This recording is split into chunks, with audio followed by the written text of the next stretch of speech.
하나님 말씀을 같이 보시겠습니다. 신약 성경 누가복음 2장 1절에서 14절까지 말씀이 되겠습니다. 누가복음 2장 1절에서 14절 말씀 제가 읽어드리겠습니다. 그때에 가이사 아구스도가 영을 내려 전하로 다 호적하라 하였으니 이 호적은 구레뇨가 수리아 총독이 되었을 때에 처음 한 것이라.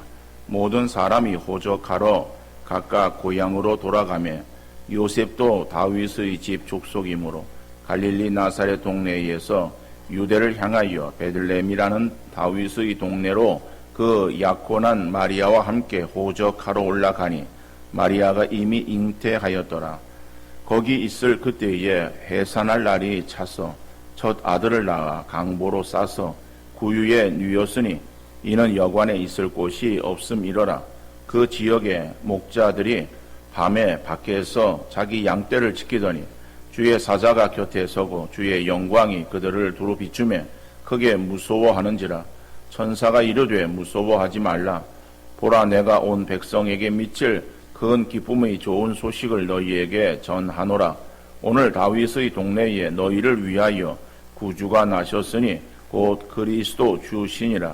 너희가 가서 강보에 쌓여 구유에 누워 있는 아기를 보리니 이것이 너희에게 표적이니라 하더니 호련히 수많은 천군이 그 천사들과 함께 하나님을 찬송하여 이르되 지극히 높은 곳에서는 하나님께 영광이요 땅에서는 하나님이 기뻐하신 사람들 중에 평화로다 하니라. 아멘.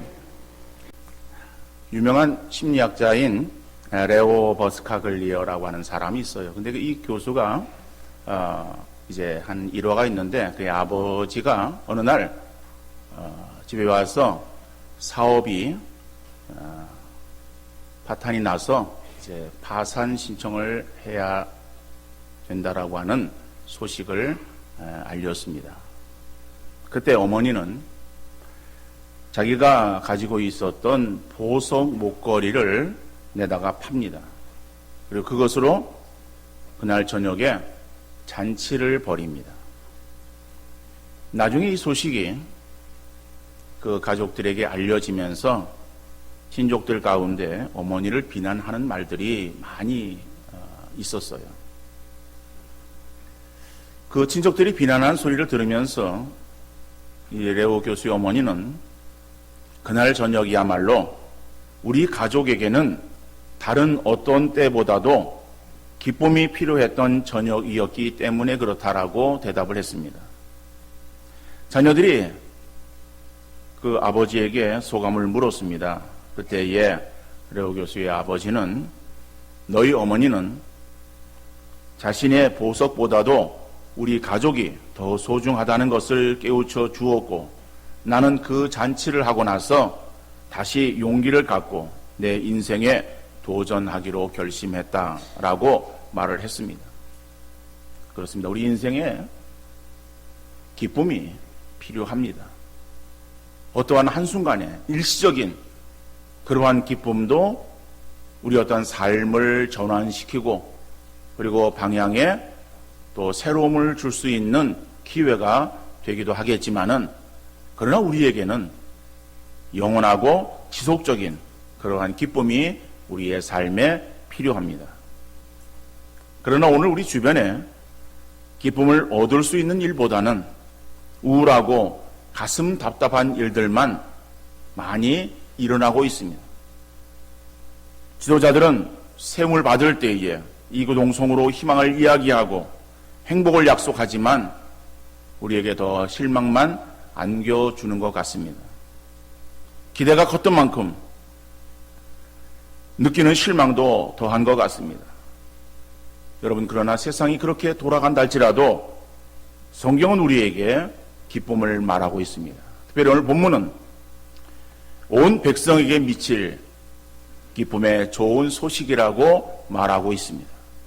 세상은 우리에게 만족함을 주지 못해도 우리 주님은 우리의 소망이 되시고 빛이 되시는 줄 믿으시기를 바랍니다.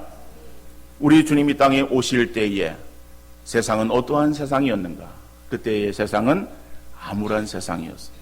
어두운 세상이었어요. 소망을 잃어버린 절망의 상태였습니다. 오늘 보면 1절, 2절 말씀 보면은 그때에 가이사 아구스도가 영을 내려 천하로 다 호적하라 하였으니 이 호적은 구레뇨가 수리아 총독이 되었을 때에 처음 한 것이라.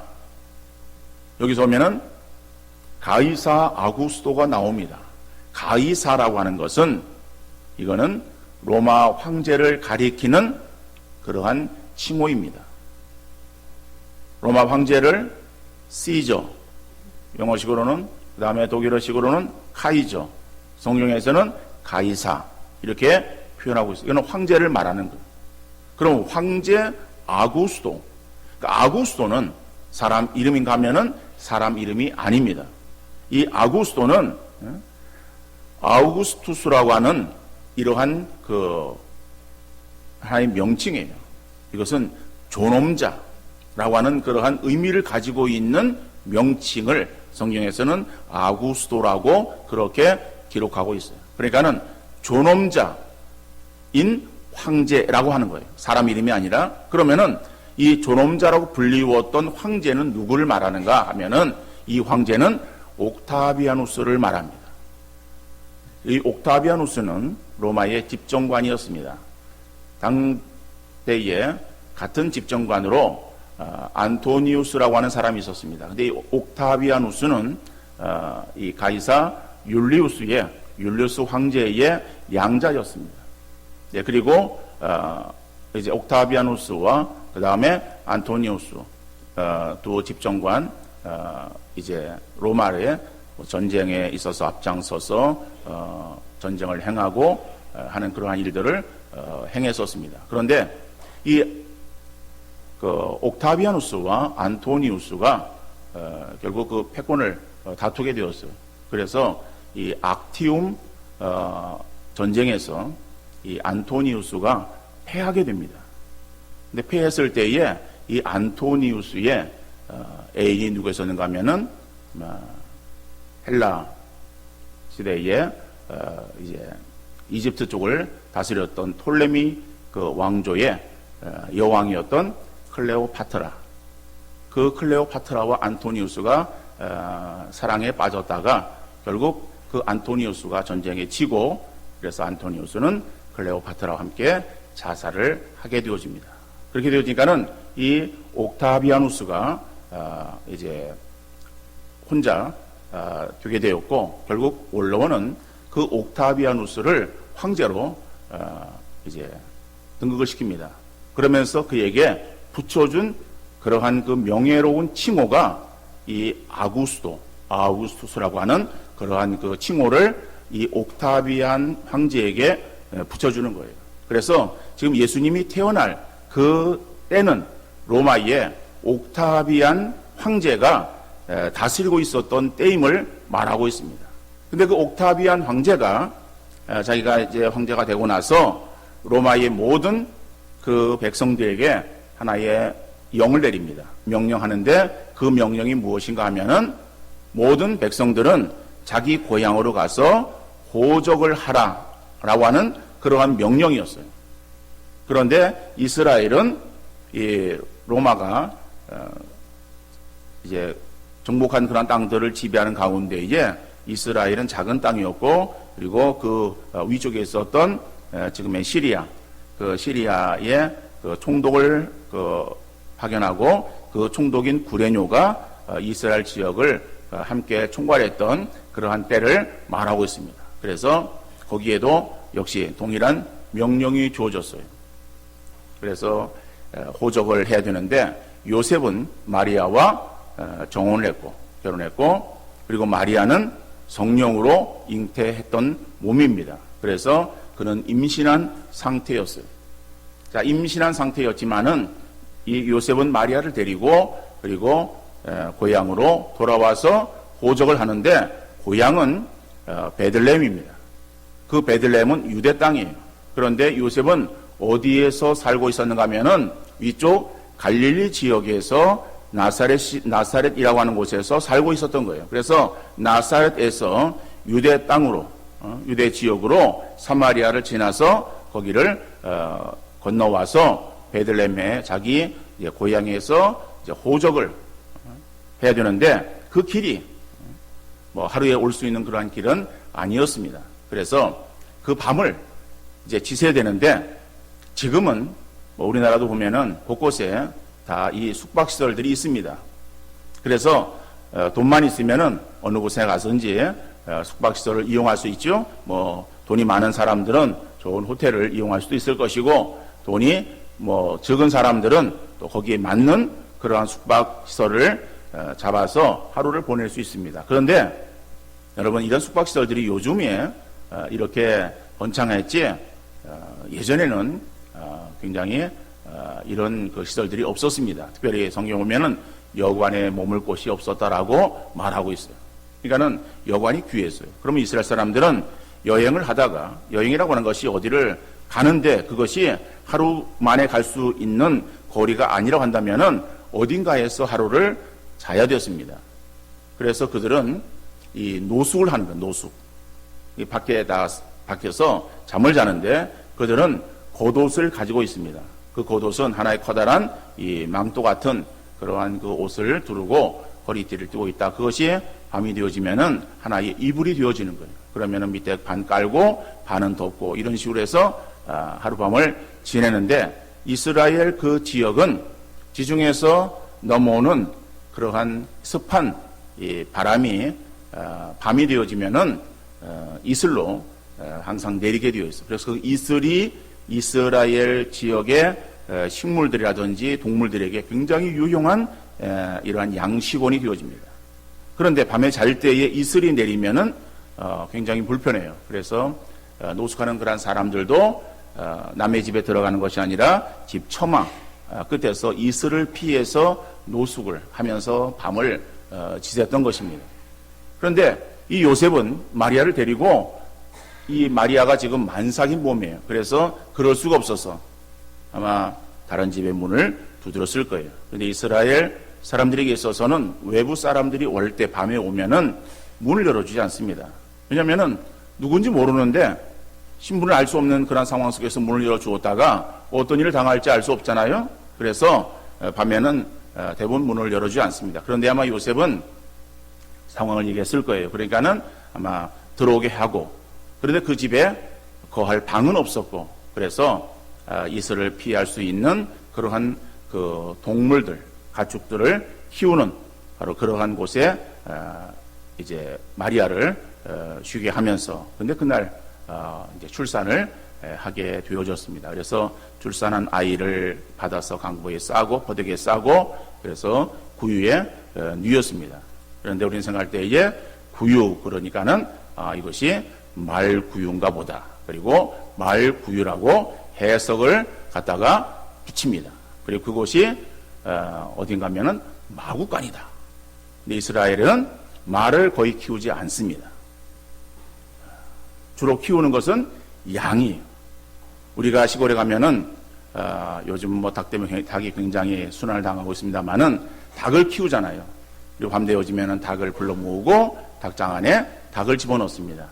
닭은 우리 시골에서 우리들의 굉장히 친숙한 가축이에요. 근데 이스라엘 백성들에게 있어서는 가까운 그러한 그 동물들이 양이었어요. 양을 키우는 거예요. 그 양을 키우는 그러한 어떠한 다른 방, 헛간 같은 그런 것을 말할 수 있겠죠. 거기에다가 아이를 양의 먹이를 주는 그 먹이통 위에다가 올려놓았다. 그것은 아마 바닥에 그런 것들, 지저분한 것들을 피해서 올려놓을 수 있는 곳이 없어서 아마 거기에다가 올려놓았을 거예요. 이거는 뭐 구유에 누이신 아기, 그래서 구유에 어떤 의미를 부여하는 것은 별 의미가 없습니다. 중요한 것은 이스라엘의 지금 이 상황이 굉장히 힘들고 어려운 그러한 상황이다 하는 것을 우리가 이런 걸 통해서 알 수가 있습니다. 다시 말하면은 가이사 아구스토가 통치하고 있었다. 그러니까 이스라엘은 로마의 지배를 받고 있었던 소국이었어요.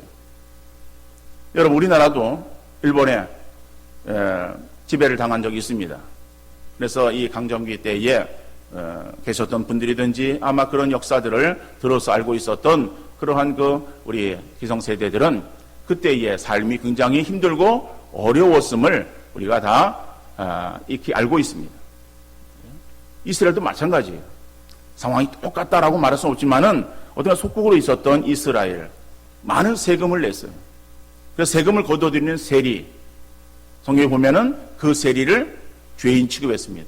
왜냐면은 자기들의 그런 배를 불리기 위해서 더 가중되어지는 그러한 그 세금을 책정을 하고 그 로마에 올리고 자기가 많은 것들을 착복했기 때문에 같은 민족으로서 피를 빨아먹는 그러한 사람들로 인식되어서 이스라엘 백성들의 같은 동족임에도 불구하고 싫어했던 그 세리들, 다시 말하면 그러한 그 세금들이 많이 거쳐졌었고, 그래서 가난에 그러한 세금으로 더 아주 가난한 삶을 살 수밖에 없었어. 정치적으로, 경제적으로, 사회적으로 눌려있는 그러한 상태에 지날 수밖에 없었던 이스라엘 백성들의 상태.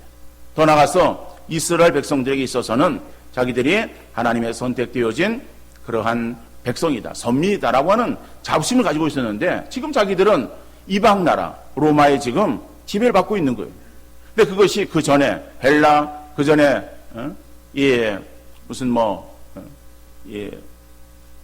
지금 현재 이란으로 불려지는 바로 그러한 그 앞에 바벨론 여러 가지 그런 이 나라들에 있어서 계속되어지는 그러한 이 어떤 그 속국으로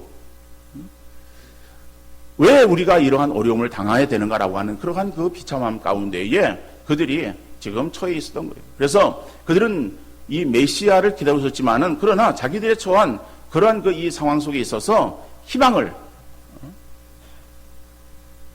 찾을 수 없는 그러니까 절망 가운데 있었던 그러한 이스라엘 백성들의 상황을 우리가 살펴볼 수가 있습니다. 그러니까 예수님이 태어날 바로 그 시대적인 상황은 굉장히 암울한 그리고 칠흑 같은 어둠이 백성들의 마음에 내려앉았던 그러한 캄캄한 상황이라고 표현할 수가 있는 거예요. 그런데 그러한 그 칠흑 같은 어둠이 내려앉았던 그 이스라엘 그 땅에 하나의 소망의 메시지가 들려지게 됩니다. 그 소망의 메시지가 오늘 보면 10절의 말씀이에요. 천사가 이르되 무서워하지 말라. 보라 내가 온 백성에게 미칠 큰 기쁨에 좋은 소식을 너희에게 전하노라. 그렇죠? 소망을 기다리고 있었던 이스라엘 백성들에게 소망의 메시지가 전해지는 거예요. 그 소망의 메시지는 다른 사람들이 아니라 밤에 양을 치던 목자들을 통해서 들려졌던 메시지예요. 메시지를 들은 목자들, 그 목자들은 예수님이 태어나심을 미리 알았던 사람들도 아닙니다. 그들은 하나의 어떤 직업으로 이 목자 생활을 하고 있었던 사람들이에요. 이스라엘은 부자가 많지 않기 때문에 이러한 양들을 키울 때에 그러한 양들을 한 집에서 수십 마리, 수백 마리의 양을 키우는 집이 많지 않습니다. 그저 몇 마리의 양들을 키우는 거예요. 그런데 그런 양들이 이제 건기가 되어지면은 비가 오지 않으면은 풀이 없어요. 그러면 이제 그런 양들을 모아서 그래서 데려다니면서 풀 있는 곳에 가서 풀을 뜯기면서 이제 사육하는 그러한 목자들을 우리는 삭군 목자라고 말하는 거예요. 삭스를 받고 양을 키우는 그러한 그 목자들. 그런 목자들이 혼자서 가다 오면은 위험을 당할 수 있기 때문에 몇 사람들이 함께 이렇게 해서 양을 키웁니다. 그런 그 목자들이 있는 그곳에 하늘에서 천사가 내려옵니다. 그리고 말을 하는 거예요. 그러니까 이 목자들이 하늘에서 내려오는 천사의 그러한 그 이상한 광경을 보았을 때에 두려움과 놀람이 있었을 거예요. 그럴 때 천사가 두려워하고 있는 그들에게 무서워하지 말라라고 말하는 거예요. 왜 무서워하지 말라라고 그렇게 말을 하는가?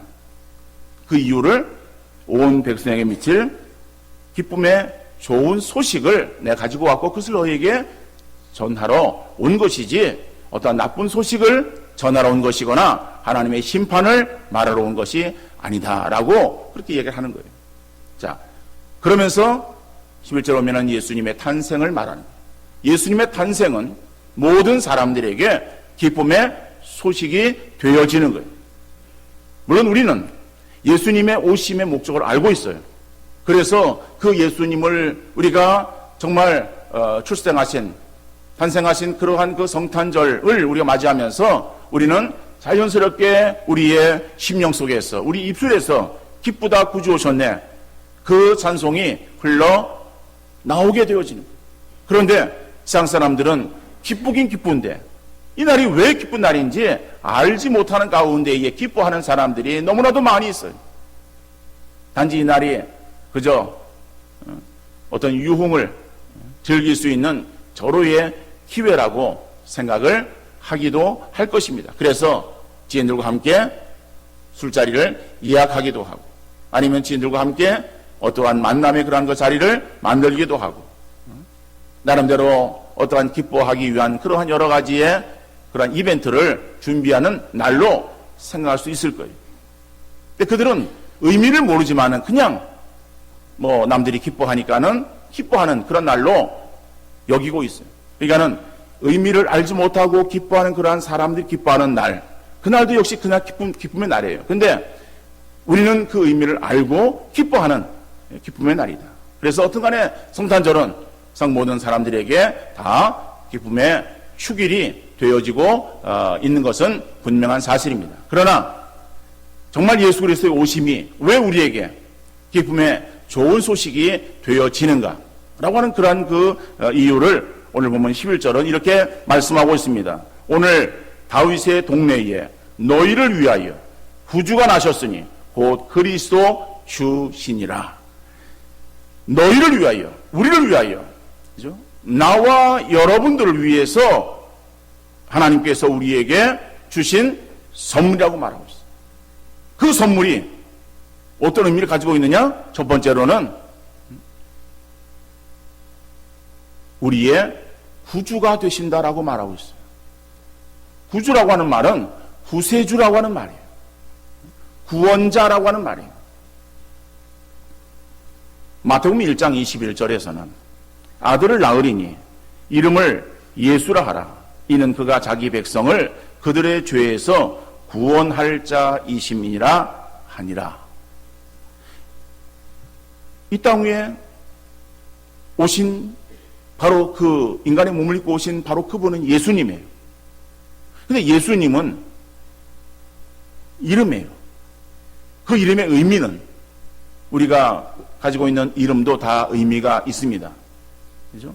물론 이스라엘 백성들에게 있어서도 이름에 의미가 있어요. 근데 예수라고 하는 그러한 그 이름은 자기의 그러한 그 백성을 저희 죄에서 구원할 자. 다시 말하면 예수는 구원자라고 하는 의미를 가지고 있는 이름이에요. 근데 그 이름이 누가 지어준 이름인가? 그건 하늘에서 지어준 이름이에요. 그러니까는 이 땅에 오신 그러한 그 예수님은 바로 인간의 몸을 입고 오신 바로 그분은 하나님께서 우리 백성, 우리 모든 죄인들을 위해서, 온 인류를 위해서 주신 하나의 선물이에요. 선물이면서 그 선물이 우리에게 어떠한 역할을 감당할 것인가를 이름을 통해서 말씀하셨어요. 그러니까 그 이름대로 우리의 구주가 되시는 분이시다라고 하는 것을 말씀하고 있어요. 사도행전 16장 31절에 보면은 이르되 주 예수를 믿으라. 그러면 누구든지, 그죠? 구원 온다 그랬죠? 너와 내 집이 구원을 얻으리라. 주 예수를 믿으면 너와 내 집이, 예수를 믿는 그러한 사람들에게 구원함이 이르게 되어지는 거예요. 그래서 이 땅에 오신 예수님은 우리의 구세주가 되시기 위해서 이 땅에 오신 분이시다. 예수님을 믿음으로 인해서 우리가 사망에서 생명으로, 심판에서 영생으로 옮겨지게 되는 줄 믿으시기를 바랍니다. 그래서 우리가 예수님의 탄생은, 그죠? 이거는 어떠한 특별한 사람들에게만 아니라 세상 모든 그러한 사람들에게 기쁨의 좋은 소식이라고 성경은 말씀하고 있습니다. 더 나아가서 이 땅에 오신 예수님은 그리스도이십니다.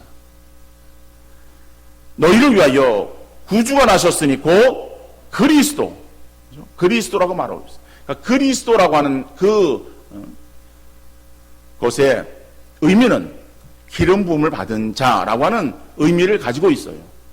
그래서 이 땅에 오신 예수님은 그리스도다라고 하는 거예요. 그런데 그 그리스도라고 하는 말은 이거는 헬라어예요. 그것이 히브리어로는 어떻게 말하는가 하면은 메시아예요. 메시아. 그러니까 구약에 보면 메시아라고 하는 것이 나와요. 그리고 이스라엘 백성들에게 있어서는 그 메시아를 기다립니다. 메시아를 기다리는 대망 사상이 있어요. 그 메시아, 바로 이것이 그리스도라는 거예요. 여러분, 근데 우리가 예수님을 가리켜서 정확한 예수님에 대한 이 표현은 예수 그리스도가 맞습니다. 근데 거기에 예수님은 이름이에요. 그리스도는 어떤 그의 직분을 말하는 거예요. 하는 그러한 사역을 말하는 거예요. 그래서 메시아가 되시는 예수님이라고 하는 거죠. 그 당시에 예수라고 하는 그러한 이름은 예수님에게만, 이 땅에 오신 예수님에게만 붙여진 아주 독특한 명칭이 아니었습니다. 그 당시에 예수라고 하는 이름을 가진 사람들이 있었어요. 그래서 성경에 보면은 바예수 이런 것도 있어요. 그건 예수의 아들이라고 하는 거예요. 그러니까는 예수라는 이름이 그냥 흔한지는 흔했는지 안 했는지 잘 모르겠습니다만은 그냥 다른 사람들에게서도 불리워지는 이름이었었다라고 하는 거예요. 근데 그 이름이 이 땅에 오신 예수님에게 불려진 거예요. 그래서 그 예수님이 정말 우리를 위해서 오신 바로 구원자 되신다라고 하는 것을 나타내기 위해서는 바로 그 예수님을 그냥 예수님이라고 하는 것보다는 예수 그리스도라고 하는 것을 말할 때에 분명한 부름에 대한 명칭이 되어진다, 이렇게 말하는 것이죠. 근데 오늘 우리에게 있어서는 예수님 그러면은 다 우리가 이 땅에 오신 우리의 구원자 되시는 예수님인 줄을 알아요. 그러나 예수님 당시에는 그냥 예수 그러면은 누군지를 몰랐던 것이죠. 근데 바로 그분이 그리스도라고 하는 거예요. 그러니까 이스라엘 백성들에게 있어서도 그리스도를, 메시아를 기다리고 있었어요. 그런데 예수님이 그리스도다라고 하는 그 말에는 이스라엘 백성들이 인정하지 않았습니다. 왜냐하면 그건 자기들의 추구하는 그 메시아관과는 달랐기 때문에 그런 거예요. 이스라엘 백성들이 추구하는 메시아는 다윗의 그 자손으로 오시는 거예요.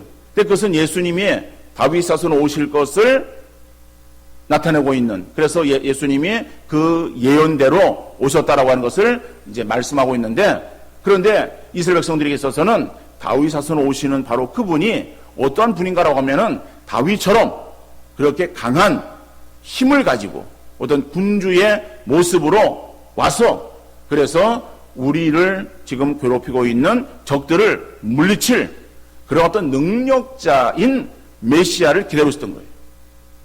예수님께서 그 일을 감당하실 수 있겠는가라고 하는 기대감을 가지고 예수님의 처음 사역의 그러한 그 놀라운 그 현장에 그들이 몰려 나왔습니다. 그러다가 이 사람이 정말 우리를 인도할 메시아구나 라고 하는 생각이 어디에서 들었는가 하면은 베스다 광야에서 보리떡 5개 오면 고기 2마리로 5,000명을 먹일 때, 이런 능력의 사람이면은 우리를 능히 로마에서 구원하고 우리의 메시아가 될 사람이구나 생각을 했던 거예요. 그래서 그날 저녁 때 그들이 다 빵을 먹고 흩어졌다가 그 다음날 아침 되어서 사람들이 예수님을 임금 삼으려고 나왔습니다. 그래서 우리 임금이 되어주시기 바랍니다 라고 요청을 했어요. 그 요청하는 소리에 예수님께서는 그래, 내가 너희들의 임금이 왕이 되어주지, 이렇게 대답하시는 것이 아니라 내가 생명의 떡이니 나를 먹는 자는 살겠고 먹지 않는 자는 죽을 것이다, 이렇게 말씀하시는 거예요. 그러니까는 이건 자기들이 기대했던 그런 대답이 아니에요. 그래, 실망하고 또 돌아가는 거예요.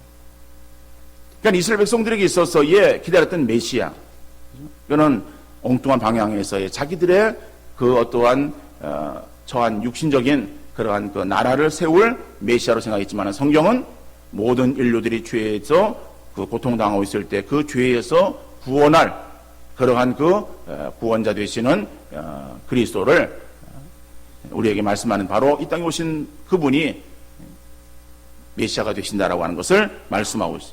더 나아가서 그리스도 주신이라서 주. 이 주라고 하는 것은 하나님에게 붙여지는 칭호죠. 하나님은 만주의 주가 되십니다. 자, 예수님에게서 붙여지는 이름이 주라고 하는 거예요. 그런데 이것은 로드라고 하는 거예요. 로드, 주인이라고 하는 거예요. 주인. 그래요. 예수님은 이 모든 세상의 주인이 되시는 거예요. 하나님과 동등하신 분이에요. 그러면서 이 예수가 우리의 주가 되신다라고 하는 것은 내 인생의 주인이 되신다라고 하는 것을 의미하고 있어요. 그러니까 예수를 믿는다라고 하는 것이 무엇이냐? 이것은 우리의 주권이, 나의 인생의 주권이 이양되었다. 주권이 바뀌었다라고 하는 것을 말하는 거예요. 그 전에 내 주권은 나였어요. 자아였어요. 내 자신이 내 인생의 주인이었어요. 그래서 내 인생을 내 마음대로 하면 되는 줄 알았어요. 그런데 예수님을 내가 믿었어요. 믿고 나니까는 내 인생의 주인이 바뀌었어요. 나에서 예수님으로. 그럼 내 주권이 나에서 예수님으로 이양되어야 되는 거예요. 내가 주인이 아닌데도 주인이 바뀌었는데도 불구하고 내가 주인 행세를 하면 잘못된 것이죠. 예수를 믿는 사람은 우리의 인생의 주인이 내가 아니라 예수님이다라고 하는 것을 바로 알고, 그래서 내 뜻대로 살아가고 내 마음대로 살아가고 내 기분대로 행하려고 하는 것이 아니라 내 주인 되시는 예수님의 뜻이 무엇이고 내 예수님이 원하시는 것이 무엇인가를 물으면서 그 뜻대로 순종하기를 힘쓰는 삶을 살아가려고 하는 사람이 예수 믿는 사람이에요. 그 예수님은 우리의 주인이 되신다라고. 그래서 이 땅에 오신 예수님 우리의 구주가 되시고, 구주로 오신 바로 그분은 그리스도이시고 우리의 주가 되신다라고 하는 것을 말씀하고 있어요. 바로 이것은 우리의 구원을 이루시는 바로 구원자 되시는 바로 그분임을 말씀하고 있습니다. 그래서 올해도 변함없이 우리가 성탄절을 맞이했습니다.